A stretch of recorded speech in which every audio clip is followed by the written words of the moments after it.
Hello all and welcome to the Modern Teacher. Welcome to the new video, and in this video we can discuss about chapter 20. So chapter 20 post-war world and India గురించి ఈ వీడియోలో discuss చేసుకుందాం. And మన convenience కోసం ఈ entire చాప్టర్ని 3 parts కింద break చేస్తాను. In the first part we can discuss about the conflicts between United States of America and USSR. And second part of the video lo we can discuss about the West Asian conflicts, and the third part of the video lo we can discuss about India and its relations with its neighboring countries. So without any ado, let us start our video. So now, what is this entire topic? ఈ chapter మొత్తం ఈ chapter యొక్క crux ఏంటి అసలు?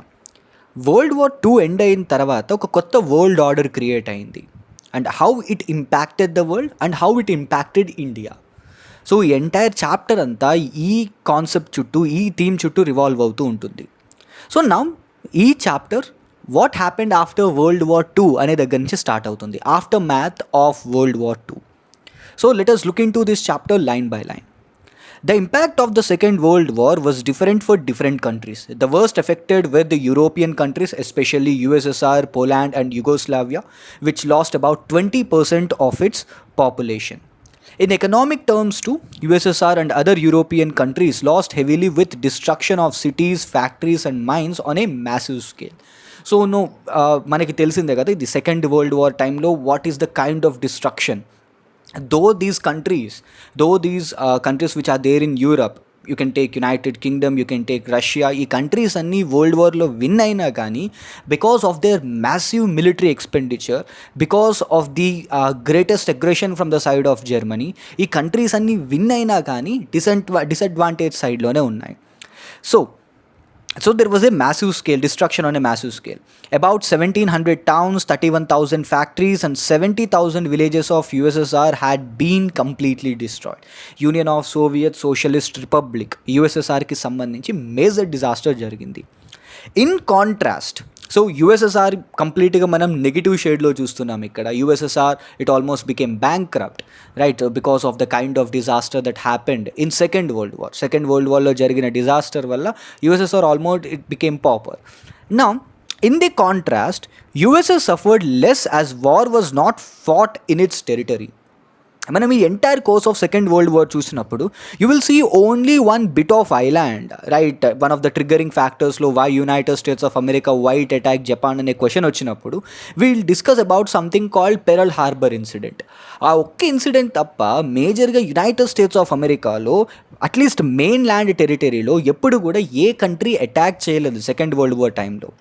So that's why second world war మొత్తం USA టెరిటరీలో ఎక్కడా జరగలేదు. And at the same time, even these people participation during the second world war was not that great. They are just funders and they are the one who are just giving fundings and military assistance to the countries. అంతే తప్ప వాళ్ళు human రిసోర్స్ని కూడా ఎక్కువగా supply చేయలేదు.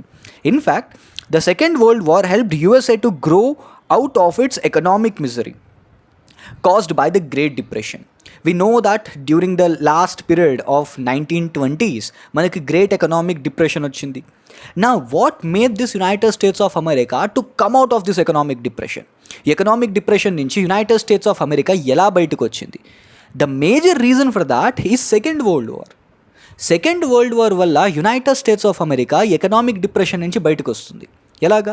So ఈ military expenditure కోసం, ఈ మిలిటరీని సప్లై చేయడానికి, ఆర్టిలరీని సప్లై చేయడానికి యునైటెడ్ స్టేట్స్ ఆఫ్ అమెరికాలో ఉన్న ఇండస్ట్రీస్ అన్నీ వర్క్ చేయాల్సి వచ్చింది. So government started providing capital for these industries. So దీనివల్ల United States of America economy మళ్ళీ రన్ అవ్వడం స్టార్ట్ అయింది. So far from the theaters of war, the industries and the agriculture of USA prospered. This ensured full employment and high productivity in US during the Second World War. So one thing you need to remember, Second World War వల్ల ఏదైనా ఒక country బాగా benefit అయింది అని అంటే అది United States of America. In March 1945, US President Harry Truman said, "We have emerged from this war as the most powerful nation in the world, the most powerful nation perhaps in all history." So then President of United States of America, and he is the one who is responsible for bombing these Japanese cities, Hiroshima, Nagasaki bombing వెనకాతలున్న person ఇతనే, Harry Truman, the president of United States of America. నా world war almost end అవుతున్న టైంలో March 1945 ఆ టైంకి already we're having a conclusive evidence that United States of America and these allied powers, they are in far better, and they are ahead of these remaining powers. So he said that we emerged as the most powerful nation in the world, and perhaps the most powerful nation in the history of humankind. Now, let us look into the next one. Even as what devastated countries rebuilt their economies, the world saw some new processes in place. Three of the most important processes were. Now look at the three important things that happened after the Second World War. Number one is formation of United Nations. Number two, beginning of Cold War. And the third one is process of decolonization. Now, what are all these things? Second world war complete అయిన తర్వాత third world war లాంటిది ఇంకొక major incident రాకుండా, major aggressive incident ఏది జరగకుండా, ఈ win అయిన countries, ఈ వార్లో విక్టోరియస్గా ఎమర్జ్ అయిన 5 కంట్రీస్ కలిసి యునైటెడ్ నేషన్స్ అనే ఒక ఆర్గనైజేషన్ని ఫామ్ చేస్తాయి. We will discuss about that thing shortly. దాని తర్వాత 2 most powerful nations that emerged after the second world war, United States of America and USSR. ఆ 2 కంట్రీస్కి మధ్య 1991 వరకు ఒక కోల్డ్ వార్ జరుగుతుంది. So what is this Cold War? Shortly we can discuss about that. And the process of decolonization. So అప్పటి వరకు colonies కింద ఉన్న కంట్రీస్ అన్నీ కూడా ఇండిపెండెంట్ కంట్రీస్ కింద ఎమర్జ్ అవ్వడం స్టార్ట్ అయ్యింది. So these big colonial powers like United Kingdom, France, Portugal, ఇవన్నీ వాళ్ళ కాలనీస్ని రిలీవ్ చేయడం స్టార్ట్ చేశాయి ఈ టైంలో. సో యునైటెడ్ నేషన్స్ క్రియేట్ అయింది, Cold War period and decolonization. These three are the most important events that happened after the Second World War. The Second World War had been fought on the principle of peace, democracy and freedom of nation in contrast of the Nazi ideas of dictatorship and imperialism. Now, ఇప్పుడు అసలు second world war అనే కాన్సెప్ట్ని మనం బ్రాడ్గా చూసామనుకోండి, it is all against the ideas of imperialism. ఈ Nazi ideology ఏదైతే ఉందో, expansionist policies are this imperialism, so వీటికి అగైనెస్ట్గా, ఈ డిక్టేటర్షిప్కి అగైనెస్ట్గా డెమోక్రసీని ఎస్టాబ్లిష్ చేయాలి, ఇలాంటి వాటి కోసమే ఈ సెకండ్ వరల్డ్ వార్ అనేది జరిగింది. Thus, the first task to establish a global organization that ensure peace and development in all nations. So that is the reason ఇలాంటి వార్ ఇంకొకటి జరగకుండా అన్ని కంట్రీస్ కూడా ఒక పీస్ఫుల్ కో ఎగ్జిస్టెన్స్లో ఉండడానికి యునైటెడ్ నేషన్స్ ఆర్గనైజేషన్ అనే దాన్ని క్రియేట్ చేశారు. So this led to the formation of UNO. Colonial powers like Britain and France could no longer justify their old colonial policies. So that's why even these nations which were there under the control of USA, which were there under the control of UK, France and other colonial powers, అవన్నీ కూడా ఒకదాని తర్వాత ఒకటి United States of America pressurising వల్ల ఇవన్నీ free అవ్వడం start అయ్యాయి. So these colonies got liberated and if we see this thing and at the same time after in the year 1947 India got its independence and soon after that other countries got independence. ఈ colonial powers అన్నీ వాటి కాలనీస్ని relieve చేయడం start చేశాయి. There are different reasons for that. One of the reason is this second world war and there are some economic reasons and most importantly ఈ కంట్రీస్లో ఆ టైంకి నేషనల్ మూమెంట్ పీక్స్లోకి వెళ్ళిపోయింది. So that's why these colonies, these colonial powers, they thought that this is the best time to give freedom for these countries. అలాగే countries అన్నీ కూడా independent countries కింద emerge అయ్యాయి.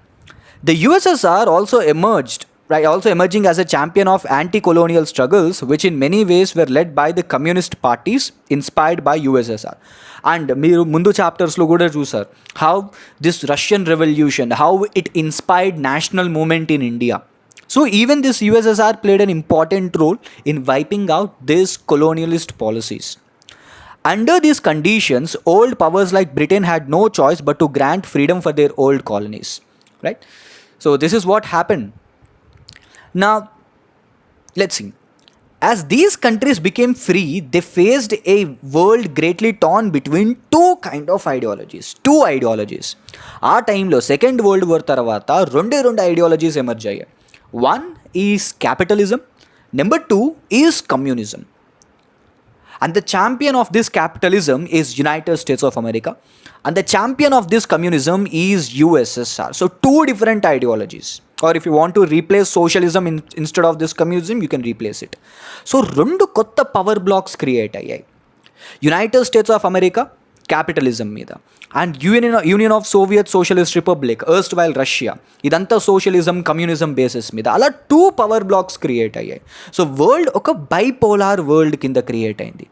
And these 2 countries were constantly, and the remaining countries, అప్పుడే emerge అయిన కంట్రీస్ అన్నీ కూడాను, they were in a very great pressure. Now they need to choose a side, right? Either వాళ్ళు యూఎస్ఏ లెడ్ క్యాపిటలిజం బ్లాక్లో అయినా ఎంటర్ అవ్వాలి, వెస్టర్న్ బ్లాక్లో అయినా ఎంటర్ అవ్వాలి, లేకపోతే ఈ కమ్యూనిస్ట్ ఐడియాలజీని ప్రొపగేట్ చేస్తున్న యూఎస్ఎస్ఆర్ బ్లాక్లో అయినా కానీ వాళ్ళు ఎంటర్ అవ్వాలి.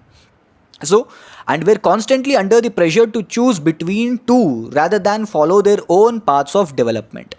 They also got an opportunity to negotiate by playing one power against the other. So now in the next part of the video, let us see what are all these things. Now first let us start our discussion with United Nations Organization, UNO, the Global Peacekeeper, and why this organization is very important. Let us discuss about that thing. Now అసలు UNO form అవ్వడానికి major basis ఏంటి? Second world war జరిగింది. We know about the first world war. First world war complete అయిన తర్వాత వీళ్ళు league of nations అని ఒక ఆర్గనైజేషన్ని క్రియేట్ చేశారు. The main purpose of this league of nations is to prevent the second world war, right? Second world war ఎలాగో జరిగింది. So league of nations is not successful. It is an unsuccessful organization because it failed to prevent the second world war.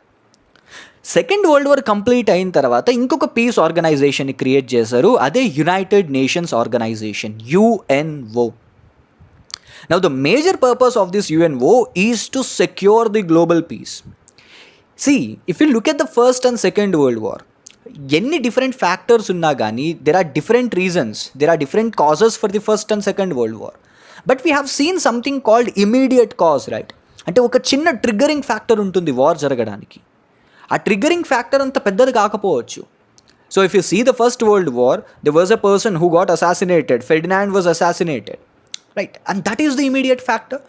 Assassinations ముందు ఎప్పుడు జరగలేదా? చాలాసార్లు జరిగాయి. But that triggering factor, ఆ triggering ఫ్యాక్టర్ని pacify చేయకపోతే it may result in to a huge world war. And that is what happened in first world war and second world war. Now this United nations is the global piece keeper. ఇలాంటి ఇంకొక వార్ని జరగకుండా ఉండడానికి ఈ UNO అనే దాన్ని create చేశారు. Now let us see. The principal allied countries like Britain, France, USA, USSR and China drafted a charter for the formation of UNO. Now only why these 5 countries? If we see, these 5 countries, they are part of allied powers. అంటే world war 2లో win అయిన 5 most important countries Britain, France, USSR and China. ఈ 5 countries కలిసి ఈ UNO అనే దాన్ని create చేశాయి. The charter not only emphasized the need to preserve the peace and prevent the war, but also the need to ensure human rights, democracy, eradication of poverty and hunger for all the people in the world. Now, when you look at this United Nations, its area of working is much broader than any other international organization. It is not just the global peacekeeper. It only global peacekeeper e kaadu. It is striving hard for the human rights and in the preservation of democracy and eradication of poverty and hunger in the world. Right? In the next part we will see. The UN thus started with twin objectives of ensuring lasting peace and human development. So దీనికి twin objectives ఉన్నాయి. First one is peace. Number 2 is human development. So all round development of the humans. And at the same time, it recognized the autonomy of the states and promised not to interfere in any internal affairs of a country except in the cases mandated by human rights violation or threat to the world peace. This is another one more best thing with this United Nations organization. UNO lo inkoka best thing enti anante, it will never interfere in the internal matters of a country. ఇండియాలో ఏ విషయం జరుగుతున్నాయన్న దాని గురించి దానికి అసలు సంబంధం లేదు until and unless there is a human right violation. USA internal matters గురించి అది ఎప్పుడు అడగదు. But if there is any human rights violation in United States of America, it is going to question that. So United Nations ఆర్గనైజేషన్లో join అవ్వడం వల్ల ఏ country యొక్క సోవరానిటీ తగ్గిపోదు. So that is the reason when India became an independent country, when we joined Commonwealth, when we joined United Nations organizations, everyone in our country, they said that it is going to compromise our sovereignty. But no. So this organization, UNO particularly, it will never interfere in a country's internal matters until and unless there is a violation of human rights. And ఆ కంట్రీలో జరుగుతున్న incidents వల్ల world peace అనేది దెబ్బతింటోంది అనుకోండి, then UN will step in. At the time of its establishment, United Nations had a membership of 54 countries, and today there are 193 countries. Now here let me ask you a question. Tell me what is the last country which added into this list? 2014 లో add అయిన last country ఏది United Nations ఆర్గనైజేషన్లో, right? It is a question for you people. Now answer this in the comment section. As countries liberated themselves from the colonial powers in the decade that followed, they joined UN. So అప్పుడే emerge అయిన కొత్త countries అన్నీ కూడా United నేషన్స్లో join అవ్వడం start అయింది. The UN works through 6 different organs. So there are 6 different organs for United Nations. So we are having something called General Assembly, right? So there is UN General Assembly. Then after that, we are having something called Trusteeship Council. So we are having something called General Assembly. This is the first one. Then we are having UN Security Council, which is the most powerful thing in it. Then we are having Economic and Social Council. Then Trusteeship Council, International Court of Justice, and Secretariat. So ఇలాగ మొత్తం 6 principal organs ఉంటాయి దీనికి. Now don't get confused with this thing. ఈ World Health Organisations ఇవన్నీ UN specialised agencies, ఇవన్నీ UN అండర్లో work చేసే agencies, but these are not the principal organs. Principal organs అంటే General Assembly, Secretariat, United Nation Security Council, Trusteeship Council, Economic and Social Council, ఇవి వస్తాయి. International Court of Justice. These are the 6 principal organs of United nations. Okay, so this United Nations it works through 6 different organs. Each of these organs has a specific function like maintaining peace and security, improving education, health facilities, etc., alleviating poverty, providing justice in the context of international crimes, and so on. Now at the same time, UN ki different specialized agencies untai. For example, we are having WHO, World Health Organization. So this is the organization from the last 2 years. Manam COVID-19 time lo, pandemic peaks time lo, we have seen the role of United World Health Organization. Then we are having Food and Agriculture Organization, right? Alage manaki different other United నేషన్స్కి సంబంధించిన different specialised organisations ఉంటాయి. And each and every organisation is having its own speciality. For example UNICEF ఉంది for children's emergency fund, for children's fund to take care of the children. We're having UNESCO, we're having right something related to climate change, right? So there are different specialized agencies under United Nations. Some bodies responsible for the functions include International Court of Justice, which is headquartered at Hague. So Netherlands Hague lo International Court of Justice undi. The World Health Organization at Geneva, United Nations Educational, Scientific and Cultural Organization UNESCO at Paris, UNICEF, United Nations Children's Fund, right? UNICEF, now the word emergency is not there. United Nations Children's Fund, it is headquartered in New York. Right? Each of these organizations having its own way of doing work. Now, in electing the Secretary General, so who is the present Secretary General of United Nations? The present Secretary General of United Nations is Antonio Guterres. So Antonio Guterres, he is the present Secretary General of United Nations. So ఇది ఒక round from country to country, this position will go from one continent to another continent.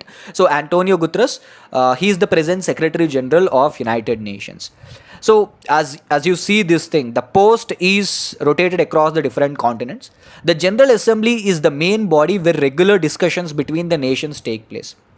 However, the decisions relating to war and peace, right, they will be taken up by Security Council. So UN Security Council, it is the most powerful organ in United Nations. So UN security council, ఈ UN security కౌన్సిల్లో మనకి 5 permanent members and 10 non permanent members ఉంటారు. And ఈ 5 permanent మెంబర్స్లో మనకి ఎవరు ఉంటారు? China, France, United Kingdom, USSR, now present day Russia and USA. And ఈ 5 countries plus 10 other non permanent countries, ఈ 10 non-permanent countries, right, so for every 2 years these countries will change, right? So for every 2 years these countries will change. Now what you need to know is, ee countries ki, if powerful 5 countries ki, these big 5 powers, they are having a power called veto. Veto ante enti? If 15 countries lo 14 countries ఏదో ఒక resolution accept చేసాయి అనుకోండి, ఇప్పుడు ఈ 5 కంట్రీస్లో ఏదో ఒక country resolution accept చేయలేదు, then everything will become null and void. So that is the power that only these 5 countries are having. So they can make anything invalid, they can reject any resolution. So any decision taken up by the council can be vetoed by the intervention or even any of these countries, either one country or any one of these countries, they can reject this entire policy. Often the great powers themselves involved in many of these conflicts use their veto powers to block any action by UNO. Now the best example that we can have for this is the ongoing Russia and Ukraine conflict. United Nations Organization, UNO, it failed to impose sanctions on Russia. Russia మీద ఎటువంటి sanctions వేయలేకపోయింది. What is the reason for that? Russia is a big 5, it is one of the big 5 powers, and it can veto any resolution that is being passed against it in UN Security Council. That is the thing. So they used this veto power. These big 5 powers, they misused this veto power several times. Sometimes they have been used this power to force UN to bend to their dictates. However, the very existence of the forum like United Nations has forced great powers to exercise their moderation and self-control. The special powers also have given to these great powers a special role and responsibility in preserving the world peace. Now these big 5 powers, they are having a special power and at the same time an extra responsibility. Right, but these big 5 powers, they are misusing this power, right? So this is the most important thing that you need to know here. While UN has been doing commendable work in the area of education, health, cultural exchange and protection of heritage, it has been less successful in preventing wars. So one of the main reason for its existence, to prevent the war, right, UN failed in it. So major war ఏది జరగకపోయినా కానీ, now if you take Russia and Ukraine crisis, how all the countries, it is almost an year. So 24th of February వస్తే 1 year complete అవుతుంది and UN failed in stopping this war. ఒక proper diplomatic వేలో, ఒక proper diplomacy తోటి ఈ UN Russia and Ukraine వార్ని ఆపలేకపోయింది. And if you look at the history also, నా వీ విల్ డిస్కస్ ఇట్. హిస్టరీలో డిఫరెంట్ వార్స్ జరిగాయి. ఇండియాకి పాకిస్తాన్కి మధ్య వార్స్ జరిగాయి, రైట్, కొరియాలో వార్స్ జరిగాయి, మిడిల్ ఈస్ట్లో వార్స్ ఎప్పుడూ జరుగుతూనే ఉన్నాయి. But USA failed to stop that thing. This UN failed to stop that thing. So it has often been held hostage to the ambitions of the superpowers that sought world control. So it became a just mere puppet in the hands of these big 5 powers, right? So this is all that you need to know about this United Nations. Remaining part of the chapter ni next videos lo chuddam. Until then, bye bye. This is your modern teacher signing off.